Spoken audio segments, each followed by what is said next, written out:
Hello friends, मैं doctor ममता। मेरे channel में आपका स्वागत है। दोस्तों, आज हम बात करेंगे एंडोमेट्रियोसिस के बारे में। एंडोमेट्रियोसिस क्या होता है, इसके कॉज क्या होते हैं, इसके सिम्टम्स क्या होते हैं और इससे रिलेटेड कुछ होम्योपैथिक मेडिसिन के बारे में।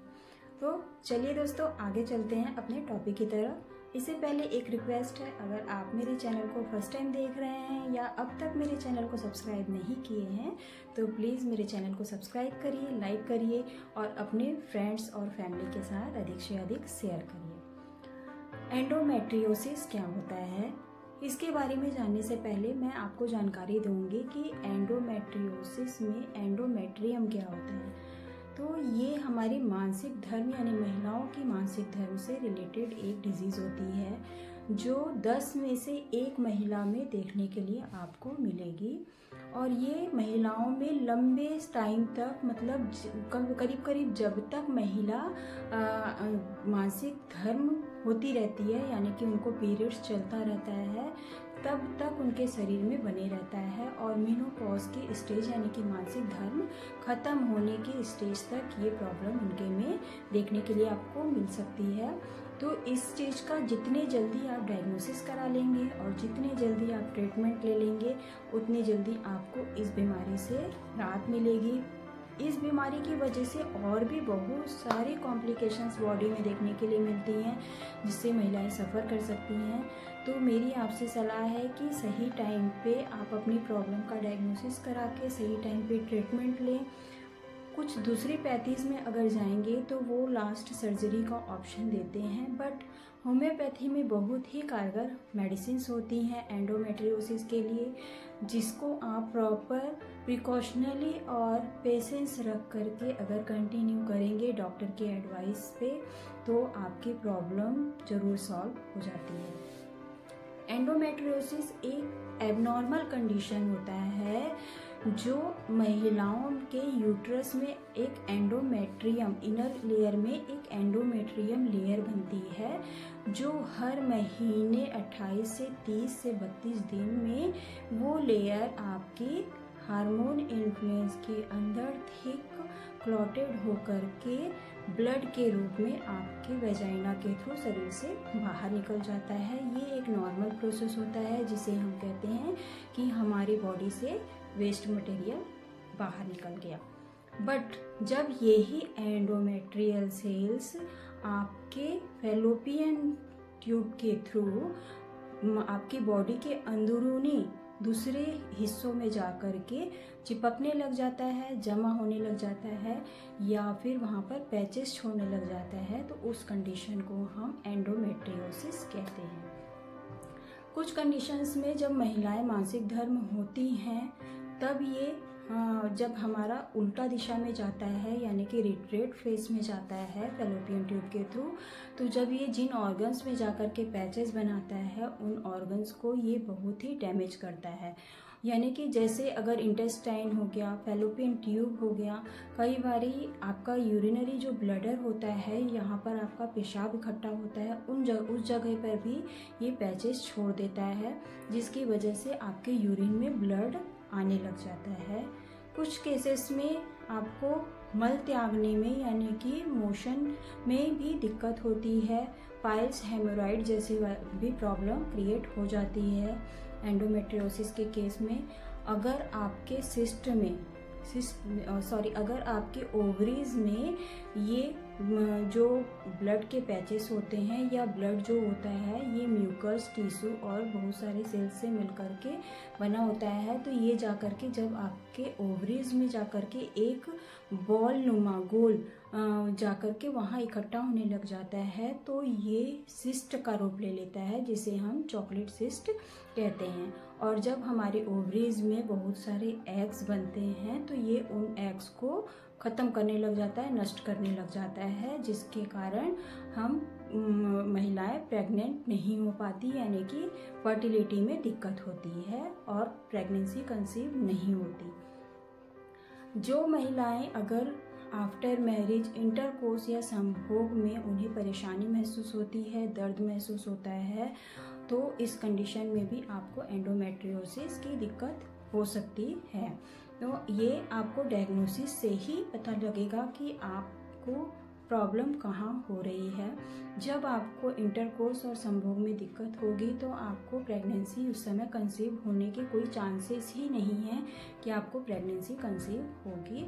तो आप अपने डॉक्टर से सलाह लेकर के जल्द से जल्द इसका डायग्नोसिस करा करके इसका ट्रीटमेंट स्टार्ट करें। जब पीरियड का टाइम आता है एंडोमेट्रियोसिस वाले केस में, तो उस टाइम पे पीरियड के शुरू होने के 4 दिन पहले से लेकर के 4-5 दिन, कुछ केसेस में 10-10 दिन आगे पीछे इतना अनबेरेबल पेन होता है। और वो pen lower abdomen, pelvic region यानी कि बैक में, थाई में, ओवरऑल लेग में, पूरे ही जगह पेन होता है। साथ साथ वॉमिटिंग, डायरिया और कॉन्स्टिपेशन और नोजिया जैसी भी प्रॉब्लम देखने के लिए मिलता है।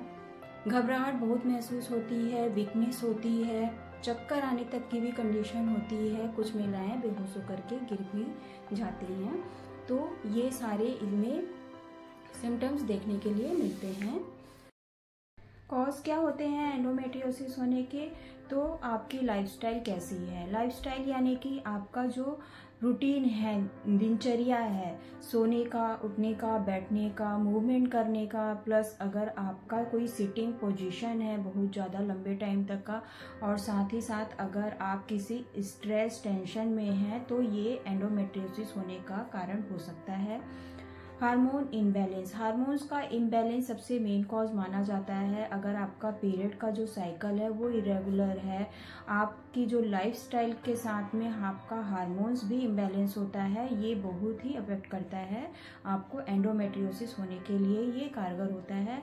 साथ में अगर जो महिलाएं आफ्टर मैरिज प्रिकॉशंस लेती हैं बहुत सारे, और गर्भ धारण ना हो उसके लिए बहुत सारे प्रिकॉशंस लेती हैं, और बच्चा ना होने के लिए इस समय को टालती चली जाती हैं, तो इस केस में भी आपको एंडोमेट्रियोसिस होने की दिक्कत दे सकती है। क्योंकि इस टाइम पे महिलाएं कोई कॉन्ट्रासेप्टिव पिल्स लेती हैं या फिर कुछ अदर ऐसा कुछ कंसीव न होने के लिए ट्रीटमेंट लेती हैं, तो ये एंडोमेट्रियोसिस होने का कारण बन सकती हैं।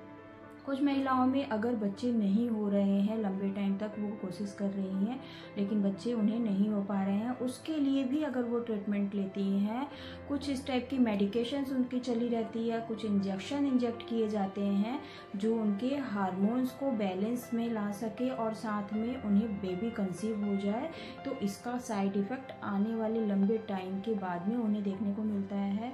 बेबी कंसीव हो जाता है, बट ये प्रॉब्लम आपकी बहुत लंबी बढ़ के बाद में, कुछ टाइम के बाद, मतलब कुछ सालों के बाद में आपको हो सकती है। तो ये भी एंडोमेट्रियोसिस होने का एक बहुत बड़ा कारण हो सकता है।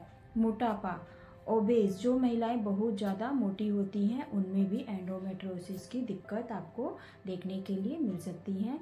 तो ये हो गए एंडोमेट्रियोसिस होने के कुछ कॉज।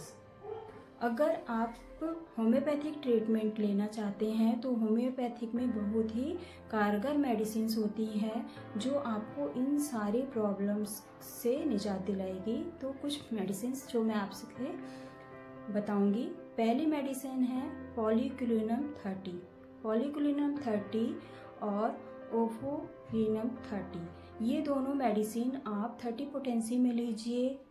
ऑन टंग डायरेक्ट इसे 2-2 ड्रॉप दिन में 3 बार लीजिए। साथ ही साथ दर्द के लिए सीमीसिफ्यूगा 30 लीजिए। सीमीसिफ्यूगा 30 आप 2-2 ड्रॉप दिन में 3 बार पीरियड स्टार्ट होने के 4 दिन पहले से लेकर के पीरियड खत्म होने के 4 दिन बाद तक लीजिए। कम से कम ये आपका पूरा सर्कल में 10 दिन तक आप ये मेडिसिन लीजिए। 8 से 10 दिन तक आप ये मेडिसिन लीजिए, इससे आपको पेन में राहत मिलेगी। चौथी मेडिसिन है पल्सीटिला 200। पल्सीटिला 30 भी आप ले सकते हैं अपनी प्रॉब्लम के अकॉर्डिंग। 30 अगर लेना है तो आप 2-2 ड्रॉप ऑन टंग दिन में 3 बार लीजिए। 200 ले रहे हैं तो 2-2 ड्रॉप आप सुबह और रात में ऑन टंग 2-2 ड्रॉप लीजिए। फिर आप थूजा 200 लीजिए। ये आप खाली पेट सुबह में 2 ड्रॉप डायरेक्ट ऑन टंग लीजिए। कैलकेरिया फ्लोर 6x 6 गोली सुबह 6 गोली शाम को लीजिए। ये मेडिसिन आप कंटिन्यू 3 महीने तक करिए, आपकी प्रॉब्लम ज़रूर सॉल्व होगी। और अगर आप आराम पा रहे हैं तो इस मेडिसिन को कंटिन्यू अपने प्रॉब्लम के अकॉर्डिंग करिए। अगर आपको ओफोरिनम 30 पोटेंसी में यानी कि डाइल्यूशन पोटेंसी में नहीं मिल रही है और इसे पिल्स में मिल रही है, पिल्स फॉर्म में मिल रही है आपको, तो ये आप पिल्स फॉर्म में भी ले सकते हैं, क्योंकि ये बहुत ही मतलब कम मिलने वाली मेडिसिन होती है। हर फार्मेसी में आपको ये मेडिसिन नहीं मिल पाएगी। तो अगर आपको ये टैबलेट फॉर्म में मिल रही है तो 6 टैबलेट इसकी सुबह, 6 टैबलेट आप शाम को ले सकते हैं। और डाइल्यूशन फॉर्म में मिल रही है तो आप इसको 30 पोटेंसी में 2-2 ड्रॉप ऑन टाइम डायरेक्ट ले सकते हैं दिन में 3 बार।